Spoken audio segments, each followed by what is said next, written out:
Housing सोसायटीच्या पाण्याच्या टाक्या स्वच्छ करणारी मुंबईतील नंबर 1 कंपनी म्हणजेच लाईफलाईन सर्व्हिसेस. सेनेचे सचिव, शिवचित्रपट सेनेचे अध्यक्ष आणि सिनेसृष्टीचे स्टार माननीय सुशांतजी शेलार. आयचूब हा कार्यक्रम आहे. या कार्यक्रमाअंतर्गत जे गरजू ज्येष्ठ नागरिक आहेत त्यांच्यासाठी जे ब्लँकेट्स आहेत, मोफत ब्लँकेट्स वापर त्यांनी सुरू केले. तसेच त्यांनी याआधीही महत्त्वाच्या भूमिका बजावल्या. त्यामध्ये जे रक्तदान शिबिरे असतील, अजून जे महत्त्वाचे आणि ते उपक्रम त्यांनी राबवले. तर सरांसोबत आपण या मायचूब या कार्यक्रमाबद्दल थोडे 2 शब्द जाणून घेऊ.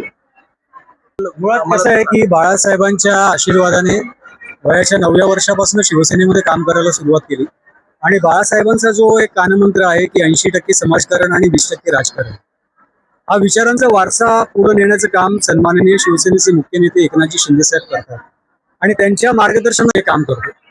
गेल्या 3 वर्षाच्या कारकिर्दीमध्ये जेव्हापासून शिंदेसाहेबांनी मला या पक्षाचा सचिव केलं तेव्हापासून विविध अडीअडचणी आणि विविध समस्यांना सोडवण्याचं काम शिवसेना पक्षाच्या माध्यमातून या वरील विधानसभेमध्ये आणि संपूर्ण महाराष्ट्रामध्ये सोडवण्याचं काम आम्ही त्यांचे कार्यकर्ते म्हणून करत असतो. मग लोअर परेलमध्ये रस्त्याच्या समस्या असतील, पाण्याच्या समस्या असतील, गटाराच्या समस्या असतील, मीटरच्या समस्या असतील, क्रीडांगणाच्या समस्या असतील, शौचालयाच्या समस्या असतील, पुनर्विकासाच्या समस्या असतील, ज्येष्ठ नागरिकांसाठी विविध उपक्रम असतील, महिलांसाठी विविध उपक्रम असतील. कारण 24 तासापैकी 19 तास जवळजवळ तुम्ही पाहिलंय सगळ्यांनीच, आपण सगळ्यांनी पाहिलं की एकनाथजी शिंदे साहेब काम करतात आणि त्यांच्या प्रेरणेने हे सगळं बळ आम्हाला काम करायला मिळत असतं.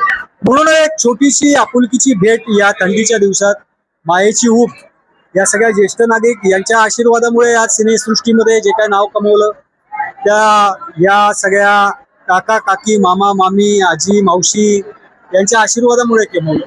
तर या सामाजिक क्षेत्रात सुद्धा त्यांचे आशीर्वाद लाभावे म्हणून एक छोटासा प्रयत्न होता आणि त्याला भरभरून प्रतिसाद मिळाला. सगळे 195चे सगळे पदाधिकारी, आमचे शाखा प्रमुख संतोष मुरुडकर, आमच्या महिला शाखा प्रमुख साक्षी जळगावकर, आमच्या दीपाली कांबळे, आमचा अजय भोसले, आमचा युवा सेनेचा गौरव परब, आमच्या चेतनाताई, आमच्या उपविभाग प्रमुख, आमच्या सगळ्याच पदाधिकारी जे आहेत त्यांनी भरभरून साथ दिली, कार्यकर्त्यांनी भरभरून साथ दिली म्हणून आजचा कार्यक्रम यशस्वी झाला. मला असं वाटतं की या सगळ्या आशीर्वादामुळे असेच कार्यक्रम उत्तरोत्तर यशस्वी होत जातील आणि शिवसेनेच्या पाठीमागे हे सगळे लोअर परळ वरीचे नागरिक खंबीरपणे उभे राहतील असा ठाम विश्वास होतो. तर सर, अजून एक प्रश्न असा आहे की आता जे मतदार आहेत, तरुण युवा वर्ग आहेत, तर ते कदाचित मतदान करत नाहीत किंवा नाही करत, त्यांना तुमच्याकडून काय सल्ला असेल तरुणाईला? मला असं वाटतं की आपण जेव्हा बोट दाखवतो तेव्हा 4 बोटं आपल्याकडे असतात. त्याच्यामुळे बोट दाखवण्यापेक्षा आपण वोट करूया जेणेकरून आपल्याला बोट दाखवता येईल. सर, शेवटचा प्रश्न असा आहे की महायुतीतूनच उमेदवार दिला जाईल का की वैयक्तिकपणे तुम्ही लढणार आहात?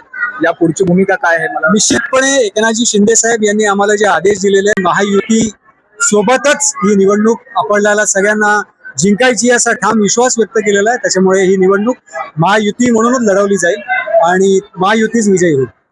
वॉर्ड क्रमांक 195चे इच्छुक उमेदवार राजेश कांगणेजी आज आपल्या सोबत आहेत. ते कार्यक्रमानिमित्त आपल्याला इथे भेटले, तर ते आपल्याला सांगतील ते या ठिकाणी कोणत्या कारणासाठी आलेले आणि कार्यक्रमाबद्दल थोडी माहिती देतील. नमस्कार, मी राजेश कांगणे, वॉर्ड क्रमांक 195चा महायुतीचा इच्छुक उमेदवार आहे. एक युतीचा धर्म म्हणून मी या ठिकाणी उपस्थित झालो.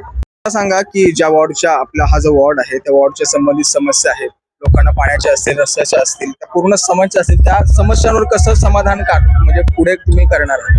स्वतः बिर्डी चाळीमध्ये शेवटच्या मजल्यावर राहतो. त्या ठिकाणी पावसाळ्यातल्या समस्या, उन्हाळ्यातल्या समस्या, अनेक समस्या आहेत. या ठिकाणी दुर्गंधीच्या समस्या आहेत, वॉटर गटर मीटरच्या सगळ्या समस्या आहेत.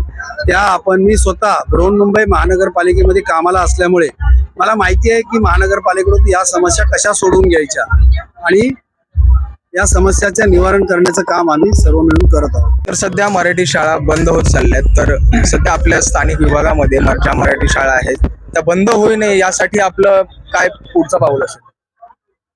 बृहन्मुंबई महानगरपालिका या ठिकाणी मराठी शाळांसाठी चांगली पॉलिसी आलेली आहे. या ठिकाणी पब्लिक स्कूल म्हणून त्यांनी नवीन शाळा सर्व वेगवेगळ्या ठिकाणी या डेव्हलपमेंटमध्ये जास्तीत जास्त आम्ही सन्माननीय आपले मुख्यमंत्री देवेंद्र फडणवीस साहेबांना आम्ही या ठिकाणी विनंती केली, बीडीडीचा डेव्हलपमेंट झाल्यानंतर मराठी शाळा या ठिकाणी अस्तित्वात असली पाहिजे, जेणेकरून मी स्वतः मराठी शाळेत शिकलेलो आहे. मी मराठा मंदिर हायस्कूलमध्ये शिकलेलो आहे. मला मराठी शाळेच्या विषयी खूप आपुलकी आहे आणि मराठी शाळा या ठिकाणी व्हावी अशी आमची सर्वांची भारतीय जनता पक्षाची या ठिकाणी मागणी पण आहे. तर सर मला तुमच्यासाठी शेवटचा प्रश्न असा आहे की जे तरुण मतदार आहेत त्यांनी ते मतदान करतात नाही करत, तर यावर तुम्ही काय तुमचं मत मांडता? मतदान हा हक्क आहे आपला आणि तरुण मतदारांनी आपला हक्क बजावला पाहिजे. कारण तरुण हा सुशिक्षित असतो आणि तो विजनर असतो. त्याला कळत असते की नक्की येणारा काळ कसा असेल कसा नसेल. त्यामुळे मी तरुणांना विनंती करतो की आपण आपला निवडणूक हा उत्सव असतो, या उत्सवात सामील होऊन आपण आपला हक्क बजवायला पाहिजे असं मी त्यांना आवाहन करतो तरुणांना. तर या कार्यक्रमामधून ज्येष्ठ नागरिकांना चांगल्या आणि महत्त्वाचे असं ब्लँकेट्स पुरवले गेले. तर या कार्यक्रमामध्ये ज्येष्ठ नागरिकांकडून आपण प्रतिक्रिया जाणून घेऊया. कसं वाटलं सर तुम्हाला कार्यक्रमाबाबत? चांगलं वाटलं. सुशील शेलार साहेबनी ह्या वेळेला जे दिला आम्हाला ब्लँकेट वयोवृद्ध माणसाला, तर त्याला आमचे आशीर्वाद देतो. चांगल्या प्रकारे अशीच कामं करत राहावी हीच विनंती. चांगलं वाटतंय? नाही, बरं वाटतंय, मला खूप आनंद वाटतो आणि असेच कार्यक्रम झाले पाहिजे.